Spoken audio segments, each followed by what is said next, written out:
NCERT science class 7 chapter 11 light. Chapter का नाम है प्रकाश यानी लाइट। फर्स्ट टॉपिक क्या है बुक का? चैप्टर का फर्स्ट टॉपिक प्रकाश का संचरण, प्रोपेगेशन ऑफ लाइट। सरल रेखीय संचरण यानी रेक्टिलिनियर प्रोपेगेशन। प्रकाश जो है सदैव एक सीधी रेखा में यानी स्ट्रेट लाइन में गमन करता है, वो ट्रैवल करता है। उदाहरण के लिए पिन होल कैमरा, आपको याद होगा क्लास 6 का ये चैप्टर में पढ़े थे। पिन होल कैमरा इसी सिद्धांत पर कार्य करता है और ये कहीं ना कहीं एक्सप्लेन करता है कि प्रकाश जो है उसका संचरण यानी प्रोपेगेशन एक सीधी रेखा में होती है। दूसरा टॉपिक क्या है? प्रकाश का परावर्तन यानी रिफ्लेक्शन ऑफ लाइट। परिभाषा क्या है? जब प्रकाश किसी चमकदार सतह पर पड़ता है तो वह अपने मार्ग से वापस मुड़ जाता है। इसी घटना को परावर्तन कहते हैं।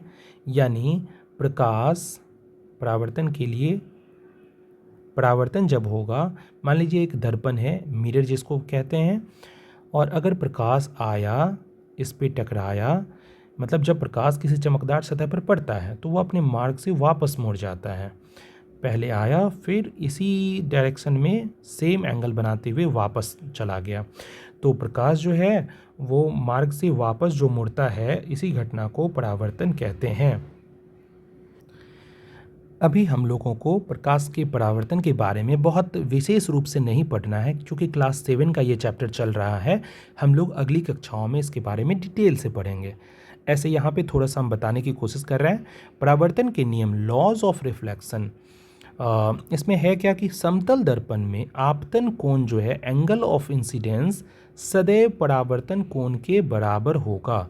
इसको आप पिक्चर से ऐसे समझ सकते हैं कि अगर आपका मिरर है और अगर आपतन कोण यानी कोई रेखा, प्रकाश की जो कोई किरण है वो ऐसे इस पे कोई कोण बना रहा है जो कि इस अभिलंब यानी नॉर्मल से 30 डिग्री का मान लीजिए कि एंगल बना रहा है, तो परावर्तन होते समय भी ये 30 डिग्री का ही एंगल बनाएगा। ये हम लोग अगली कक्षाओं में पढ़ेंगे। तो आपतन कोण परावर्तन कोण के बराबर होता है। अब है समतल दर्पण। समतल दर्पण यानी प्लेन मिरर। प्लेन मिरर के बारे में हम लोग पहले कक्षाओं में भी पढ़े हैं, क्लास 6 में भी आया था। प्रतिबिंब, इमेज की विशेषता सेम टू सेम है और इसको फिर से रिवाइज कर रहे हैं हम लोग। प्रतिबिंब जो है आभासी हमेशा बनाता है, यानी समतल दर्पण हमेशा प्रतिबिंब वर्चुअल ही बनाएगा, यानी इसको पर्दे पे आप प्राप्त नहीं कर सकते हैं। यह सीधा बनाता है यानी इरेक्ट बनाएगा। आपका ऑब्जेक्ट ऐसा है तो इमेज भी आपका ऐसा होगा। यह वस्तु के आकार यानी सेम साइज का होता है। फिर है, यानी ये सारी प्रॉपर्टी है, विशेषताएं हैं इसकी। ये वस्तु के आकार यानी सेम साइज का होगा। फिर यह दर्पण से उतनी ही पीछे बनेगा जितनी दूरी पर वस्तु के सामने रखी होती है। इसको समझने के लिए कि यह दर्पण से उतनी ही पीछे पर बनता है जितनी दूरी पर वस्तु दर्पण के सामने रखी होती है, एक डायग्राम से आप समझ सकते हैं इजीली। मान लीजिए ये आपका समतल दर्पण है। मान लीजिए समतल दर्पण कहते किसको हैं? जो आप घर में जो आईना यूज़ करते हैं ना, या मॉल में या कहीं भी बाहर, या कहीं भी आईना जो होता है वो आपका समतल दर्पण ही होता है। जैसे एक कोई मान लीजिए कोई एक पहला जो ऑब्जेक्ट है उसको हम यहाँ रखें तो इसका प्रतिबिंब यहाँ बना। अगर हम इसको दूर रखेंगे तो प्रतिबिंब भी ऐसा ही सेम साइज का दूर बनेगा। अगर हम यहाँ बना देते हैं, ऑब्जेक्ट को रखते हैं, तो इमेज भी हमारा दूर होते जाएगा और मतलब प्रतिबिंब जो इसका दूर होते जाएगा और सेम साइज़ का भी बनेगा। तो आप देख रहे हैं, पहले थोड़ा दूर रखे तो थोड़ा दूर पे बना, फिर ज़्यादा दूर किए तो ज़्यादा दूर पे बना, फिर बहुत ज़्यादा दूर कर दिए तो बहुत ज़्यादा दूर पे बना। ठीक है। और ये जो हम पीछे ऐसे ये वाला जो किए थे ऐसे ऐसे, ये कहीं ना कहीं पॉलिशिंग किया जाता है। कोई भी कांच में दर्पण कांच को तभी बना पाएंगे जब एक तरफ से पॉलिश करेंगे, या तो पेंट वेंट करेंगे या तो सिल्वर का पॉलिश होता है। इसके बाद है, इसमें पार्श्व उत्क्रमण यानी लेटरल इन्वर्जन होता है, अर्थात वस्तु का दायां भाग प्रतिबिंब में बायां और बायां भाग दायां दिखाई देता है। जैसे इसका बहुत अच्छा एग्जाम्पल है कि एम्बुलेंस पर जो लिखावट होती है वो जानबूझ के उल्टा लिखी जाती है ताकि आगे जो गाड़ी चल रहा है उसके साइड मिरर में वो सही सीधा दिख पाए। लेटरल इन्वर्जन को समझने के लिए भी आप एक चीज़ देख सकते हैं कि अगर आपका ये मिरर है और इसमें अगर हम बी ऐसा लिखते हैं तो इसका प्रतिबिंब कुछ ऐसा बनेगा। ये रीजनिंग में भी आप लोग पढ़ते होंगे कि जो लेटरल इन्वर्जन के कारण हमारा प्रतिबिंब कुछ दायां का बायां, बायां का दायां हो जाता है। जो पार्ट दायां है वही पार्ट बायां बन जाएगा। तो नेक्स्ट टॉपिक है, ये था लेटरल इन्वर्जन। नाउ अब नेक्स्ट टॉपिक है हमारा गोलीय दर्पण, स्फेरिकल मिरर्स। अभी तक हम लोग जितना पढ़ रहे थे वो सब प्लेन मिरर यानी समतल दर्पण की बात थी। अब हम लोग पढ़ रहे हैं गोलीय दर्पण, स्फेरिकल मिरर्स। गोलीय दर्पण वे होते हैं, जैसा कि नाम से ही लग रहा है कि गोलीय दर्पण यानी कोई मिरर जो है सीधा ना हो के गोल होगा, या तो इस टाइप का होगा या तो इस टाइप का होगा, लेकिन वो गोल ही होगा। यानी ये था समतल दर्पण और ये है गोलीय दर्पण। तो गोलीय दर्पण वे होते हैं जिनकी परावर्तक सतह किसी खोखले गोले का एक भाग होती है। गोलीय दर्पण वे दर्पण होते हैं जिसकी परावर्तक सतह जो है, जिसमें हम लोग आईना यानी फेस देखेंगे, वो किसी खोखले गोले का एक भाग होती है। अभी जस्ट हम 2 फिगर बनाए थे, उसमें पहला गोलीय दर्पण का जो सतह होगा, परावर्तक सतह, हमेशा खोखले गोले का एक भाग होगा। यानी आप ऐसा कह सकते हैं कि एक गोला पहले था, कोई गोला खोखला गोला है, अब इसी को हम अगर यहाँ से कट कर लें तो ये गोलीय दर्पण बन गई, यानी ये वाला पार्ट जो है गोलीय दर्पण हो गई। अगर पीछे से पॉलिश कर दिए तो अवतल दर्पण बन गया, तब अवतल बना,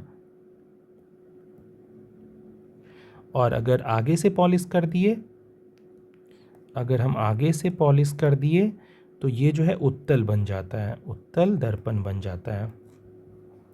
ये भी आगे हम बहुत अच्छे से बताएंगे। तो अवतल दर्पण क्या है? अवतल दर्पण को कॉनकेव मिरर कहते हैं। अच्छा, कॉनकेव बोलने से इसको याद कैसे करेंगे? जैसे ये जो होता है, ये कॉनकेव दर्पण यानी मिरर है, कॉनकेव मिरर। तो कॉनकेव में आप देख रहे होंगे कॉन और केव, केव मतलब होता है गुफा, CAVE, केव का मतलब होता है गुफा। आपको कुछ ऐसा नहीं लग रहा है कि ये गुफा जैसा है, इसमें गुफा जैसा कुछ गेट बना हुआ है? तो ऐसा दर्पण कॉनकेव मिरर इसको कहते हैं, और अवतल दर्पण आप इसको कह सकते हैं, या इसको ऐसे भी याद रख सकते हैं, अवतल यानी तल जो है वो अब है, अब मतलब झुका हुआ है। तो ऐसा दर्पण जिसका तल झुका हुआ रहे उसको गोलीय दर्पण को अवतल दर्पण कहते हैं। इसकी परावर्तक सतह अंदर की ओर यानी दबी हुई होती है। इसकी परावर्तक सतह क्या होगी? अंदर की ओर दबी हुई होती है। इसकी परावर्तक सतह अंदर की ओर दबी हुई होती है। और प्रकृति कैसा होगा? तो यह प्रकाश को अभिसारित यानी कन्वर्ज करता है, अर्थात एक बिंदु पर केंद्रित कर देता है। एक बिंदु पर केंद्रित करने का मतलब होता है कि अगर इस पे प्रकाश आप डालेंगे, ये सारा चीज़ हम लोग क्लास 10 में बहुत अच्छे से पढ़ने वाले हैं। अगर इस पे कोई आप प्रकाश डालते हैं, यहाँ पे बहुत थोड़ा थोड़ा दिया हुआ है, फिर भी हम बताने की कोशिश कर रहे हैं। अगर आप प्रकाश डालेंगे तो सारा प्रकाश जो है एक बिंदु पे आके वो मिला देगा, सारा रिफ्लेक्शन होके एक बिंदु पे ही वो आके मिला देगा। यानी गोलीय दर्पण का जो अवतल दर्पण वाला पार्ट है, अवतल दर्पण जो होता है वो क्या करता है? प्रकाश को कन्वर्ज करता है, एक जगह आके मिला देता है। प्रकाश को कन्वर्ज करने का मतलब एक जगह पे आके वो मिला देता है।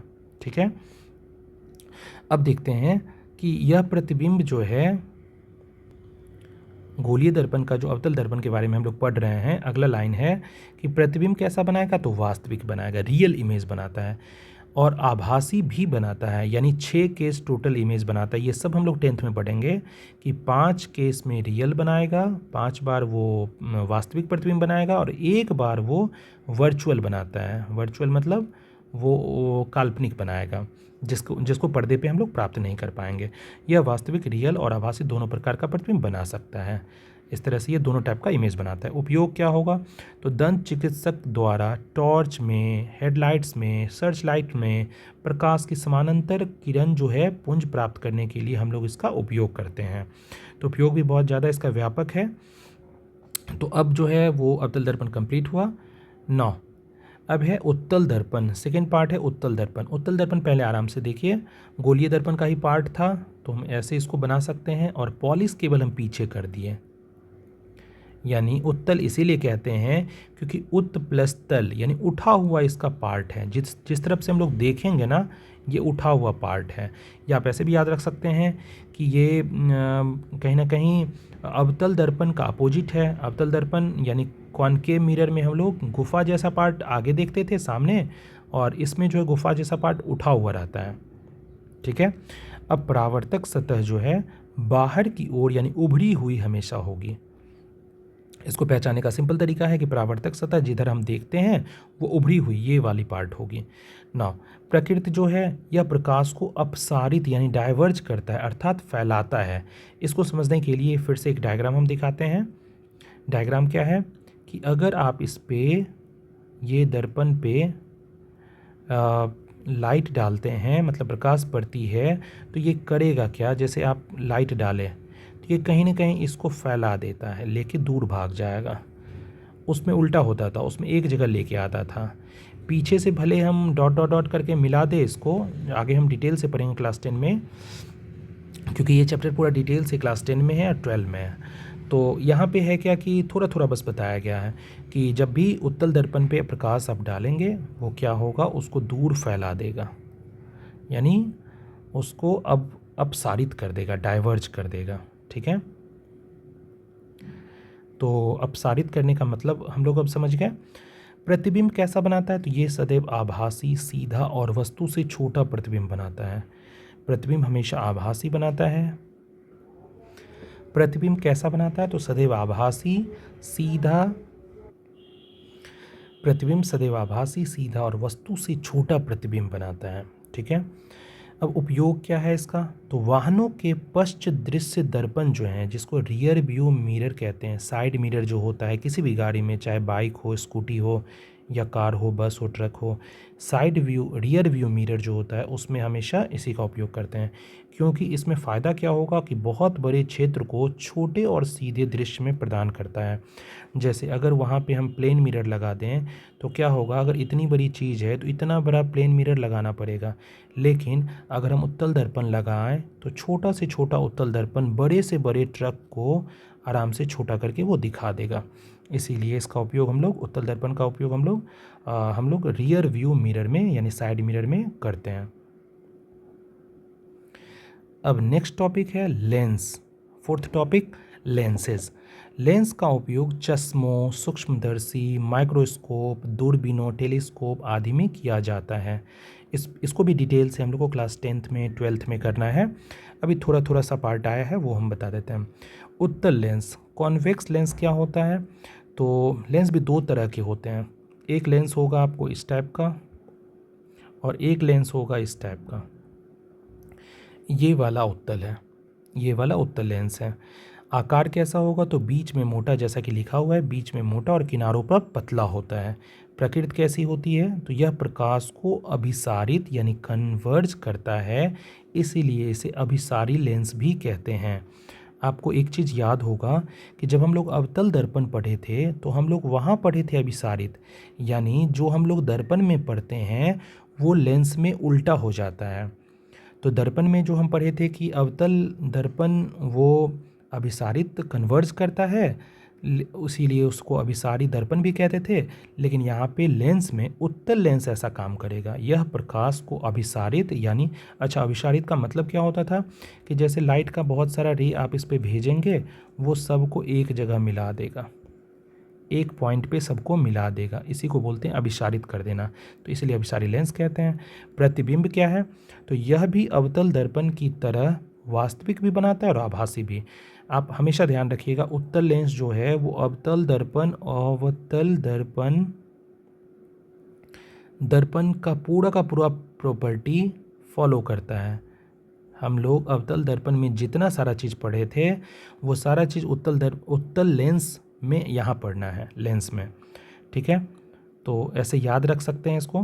प्रतिबिंब जो होगा अवतल दर्पण की तरह यहाँ अवतल दर्पण की तरह वास्तविक और आभासी दोनों प्रकार के प्रतिबिंब बना सकता है। और आवर्धक लेंस जो होते हैं मैग्नीफाइंग ग्लास के रूप में भी उपयोग इसका किया जाता है। अब ये मैग्नीफाइंग ग्लास क्या होता है, मैग्नीफाइंग ग्लास कुछ ऐसा जो लेंस होता है, आपके इंस्ट्रूमेंट बॉक्स में भी आप लोगों को मिलता होगा, देखे होंगे बहुत बार। जो इस तरह का एक लेंस होता है जिससे हम लोग कोई भी चीज़ को मैग्नीफाई यानी बड़ा करके जूम करके देख लेते हैं, उसी को मैग्नीफाइंग लेंस कहते हैं। तो ये तो था मैग्नीफाइंग ग्लास के रूप में भी उत्तल दर्पण को उपयोग कर सकते थे। अब है अवतल दर्पण, कॉनकेव लेंस। आकार कैसा होगा? अवतल दर्पण हम एक बना के दिखा देते हैं। अवतल दर्पण कुछ ऐसा होता है। आकार कैसा होगा? तो बीच में पतला होगा और किनारों पर मोटा होगा। प्रकृति कैसी होगी? तो यह प्रकाश को अपसारित यानी डाइवर्ज करता है, इसीलिए इसे अपसारी लेंस कहा जाता है। इसीलिए इसे अपसारी लेंस। अच्छा, अपसारी का मतलब क्या हो गया? जैसे आप लाइट रे इस पे भेजेंगे तो ये क्या करेगा? इसको दूर फेंक देगा, इसीलिए इसको अपसारी लेंस कहते थे। प्रतिबिंब कैसा बनाता है? तो ये सदैव आभासी, सीधा और वस्तु से छोटा प्रतिबिंब बनाता है। फिर से एक बात हम बोलना चाहेंगे कि अवतल लेंस सारा का सारा प्रॉपर्टी, इसको हम ऐसे लिख सकते हैं कि अवतल लेंस बराबर हम लिख सकते हैं कि उत्तल दर्पण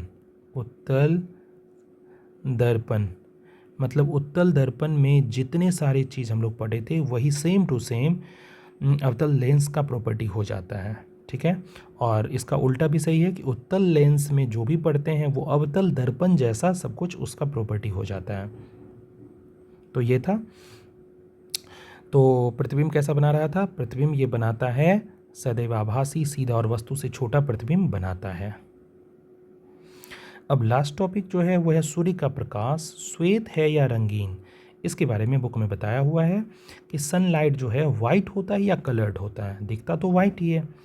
तो सूर्य का प्रकाश कैसा होता है? सनलाइट, सूर्य का प्रकाश जिसे हम श्वेत प्रकाश मानते हैं, वास्तव में 7 रंगों बैंगनी, जामुनी, नीला, हरा, पीला, नारंगी, लाल का मिश्रण होता है। इसे बैनी आह पिनाला भी बोलते हैं, का मिश्रण होता है। यानी 7 कलर का वो मिक्सचर है जो हमें वाइट दिख रहा है। विक्षेपण, ये तो समझ गए कि सूर्य का प्रकाश दिखता तो भले वाइट है लेकिन होता कलर्ड है, उसमें 7 कलर का मिश्रण होता है। और नाउ अब क्या है? तो विक्षेपण, डिस्पर्सन, ये क्या होता है? श्वेत प्रकाश का अपने अवयवी यानी जो 7 रंग से वो मिला हुआ है उसी अवयव 7 रंगों में विभाजित जो हो जाते हैं, इस प्रोसेस को विक्षेपण कहते हैं। यानी श्वेत प्रकाश का अपने अवयवी 7 रंगों में विभाजित हो जाना विक्षेपण कहलाता है। उदाहरण के लिए इंद्रधनुष जो बनता है, रेनबो, ये विक्षेपण का ही एक उदाहरण है। यह वर्षा की बूंदों से गुजरने वाले सूर्य के प्रकाश के विक्षेपण के कारण बनता है। तो ये तो था टोटल 5 टॉपिक्स इस चैप्टर का। Now completed. A lot of thanks all of you for watching this video and supporting a lot of thanks. ये सारा टॉपिक्स हम लोग क्लास 10 में 12th में बहुत डिटेल से करेंगे। यहाँ पे थोड़ा थोड़ा बस इंट्रोडक्शन था। A lot of thanks.